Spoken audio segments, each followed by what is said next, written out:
there was a time I used to have an aversion to the word crisis, Yeah. you know, and I think a lot of us do. We hear the word crisis and we think, oh God, you know.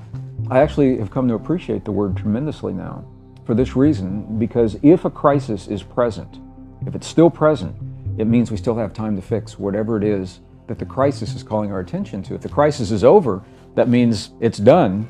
However it's going to be resolved, it's already happened, and there's really nothing we can do. So the fact that we are in multiple concurrent simultaneous crises right now, for me, is actually a good thing, because it means those crises are calling our attention to something that needs that attention. And now the choice is, will we recognize that, and will we embrace the fact that we are moving into a very different world? Yeah. I think probably the greatest crisis is the unspoken crisis, bigger than climate change, bigger than the potential war in the Middle East, that I believe doesn't have to happen, and for very good reasons I think it won't. Bigger than all of those, I think, Jennifer, it's a crisis in thinking. Because until the people of the world have embraced the fact that the world of the past no longer exists, and are willing to embrace the solutions and the ideas that support the new world, it's going to be very, very difficult to move into that world.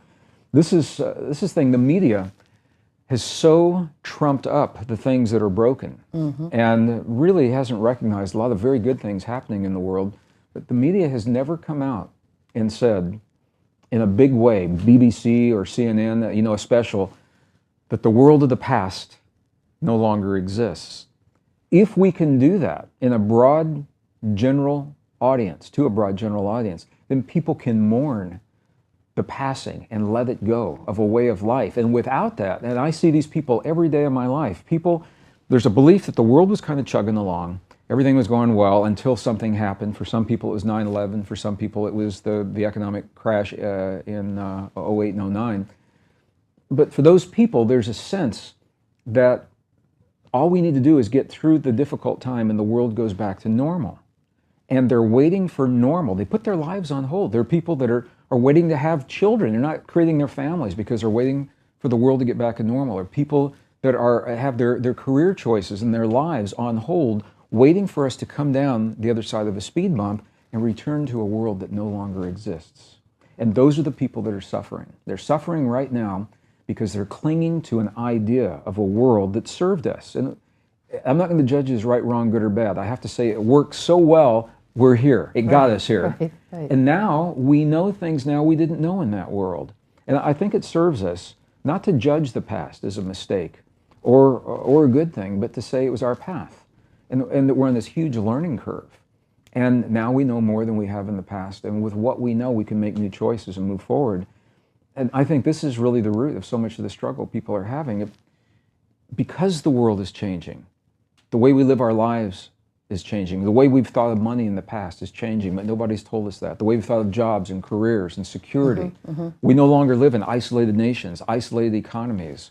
We don't have isolated resources. And it's very difficult for a single nation to make choices and decisions solely regarding their nation because we are so interconnected. For many people, they haven't really embraced this fact. We pushed globalism. The modern world pushed globalism on the world bought it. And now that the world bought it, we're in this together. That's why the thinking regarding how we go about creating solutions and embracing the new ideas, until that thinking is in place, I sense that is a great crisis that we're living right now. You're talking about macro events, but you're also addressing the micro. And the micro with each individual on this call is about those folks embracing the crisis in their life and come with some new thinking. Is that the idea? This is part of it, yes. And a big part of it is that we can no longer separate the micro from the macro. Where do you draw the line between the choices you make in your life and my life and what's happening in the big world out there? I was in the Yucatan Peninsula for about 3 weeks right before the end of the year, and I've been there in the past.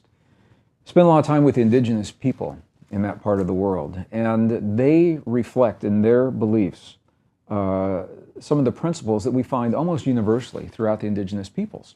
One of those things, Jennifer, is fascinating to me, is that they never separated what we would call science from spirituality, from everyday life, from the cycles of time. Right. Now think about how different our world would be if we did not separate science in spirituality and art, for example, and our everyday lives.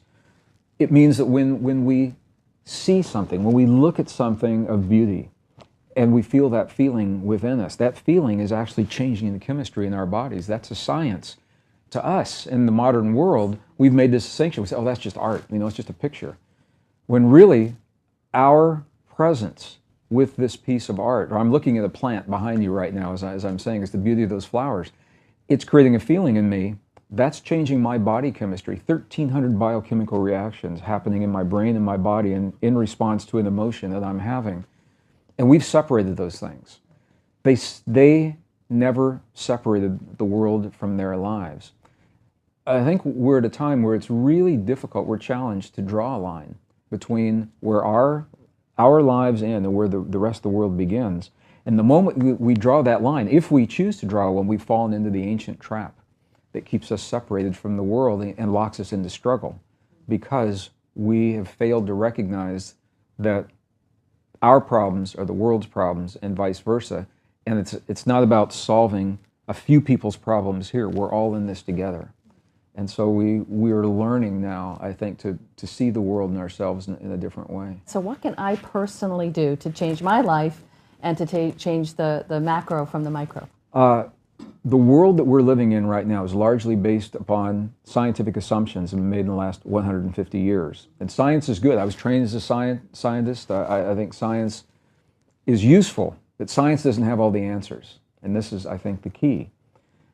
New discoveries, Jennifer, now show us where the thinking of the past, scientific thinking, is either inaccurate, some places is flat out wrong. Those new discoveries, the reason they're important is because we all, to answer your question, every one of us individually will solve the problems in our personal lives by looking at our relationship to the world through a lens of beliefs. And that lens is largely defined by science, either consciously or subconsciously, in the modern world. So the beliefs, where does life come from? Where do we come from? What is our relationship to our bodies? Are we powerless over our bodies, or do we have the ability to communicate and heal with our bodies? What is our relationship to the world around us? What's our relationship to other people? What's our relationship to the past? How do we solve our problems? These are big, big questions every individual consciously or often subconsciously ask themselves, every nation, every civilization. Our answers have been based upon scientific principles that we now know are largely incorrect, that have led us to believe that life is random, human life is random, that we're separate from our bodies, we're separate from our world, that civilization is a one-time deal, that we're here at the pinnacle of this sophistication that's never happened before, and that conflict and competition is the way to solve our problems. That lens, and I'm not saying we get up every morning and look in the mirror and we have that conversation with ourselves and talk about it over breakfast, but it's so deeply ingrained within us. And most of our listeners have probably been raised in a family or in a community where they've heard the term, we live in a dog-eat-dog world. So if you believe that, that's the lens through which you will answer the question you asked me. What do I do about the job that disappeared? What do I do about my marriage that's collapsing, or my children that no longer know me? And what do I do about my finances and all of these things? We're solving the greatest crises that face the world and face us as individuals through the lens of a way of thinking that we now know is obsolete. New discoveries tell us that. The new discoveries, and we've shared this in past programs, tell us that life isn't random, that human life isn't random, that we're deeply connected to our bodies, we're deeply enmeshed within the systems of the earth itself, that civilization is cyclic. We've been here and we've achieved great things in the past, if we have the wisdom to recognize that. And this is the big one, is that nature is based upon a model of cooperation and what is called mutual aid. Competition does happen in nature under specific circumstances, but it's not the rule of nature, and that changes everything. So with that in mind, and that was very fast, but with that in mind, to answer your question, what do our listeners do? What can they do when they wake up in the morning? We all ask ourselves a question, again, subconsciously, or sometimes it's very conscious. We look at the world and we say, what can I get from the world that exists? And that's how we go about solving our problems, based upon the false assumptions of science. The new discoveries now give us a reason to change that question. The new question, rather than asking, what can I get from the world that exists, is what can I share with the world that's emerging? What can I contribute to the world that is emerging within my community, within my family, within myself? And the answer to that question, it's subtle, and please, listeners, don't be deceived by the simplicity of that question, because the way we answer that question opens the door to powerful, powerful possibilities, new ways of sharing our passions and our interests in the world, not just what we went to school to learn to do or just what our trade has trained us to do, but things that the world needs that we intuitively have picked up and learned on our own. And as we share those in a world that is now calling them forth, the flip side of that is that we are rewarded abundantly.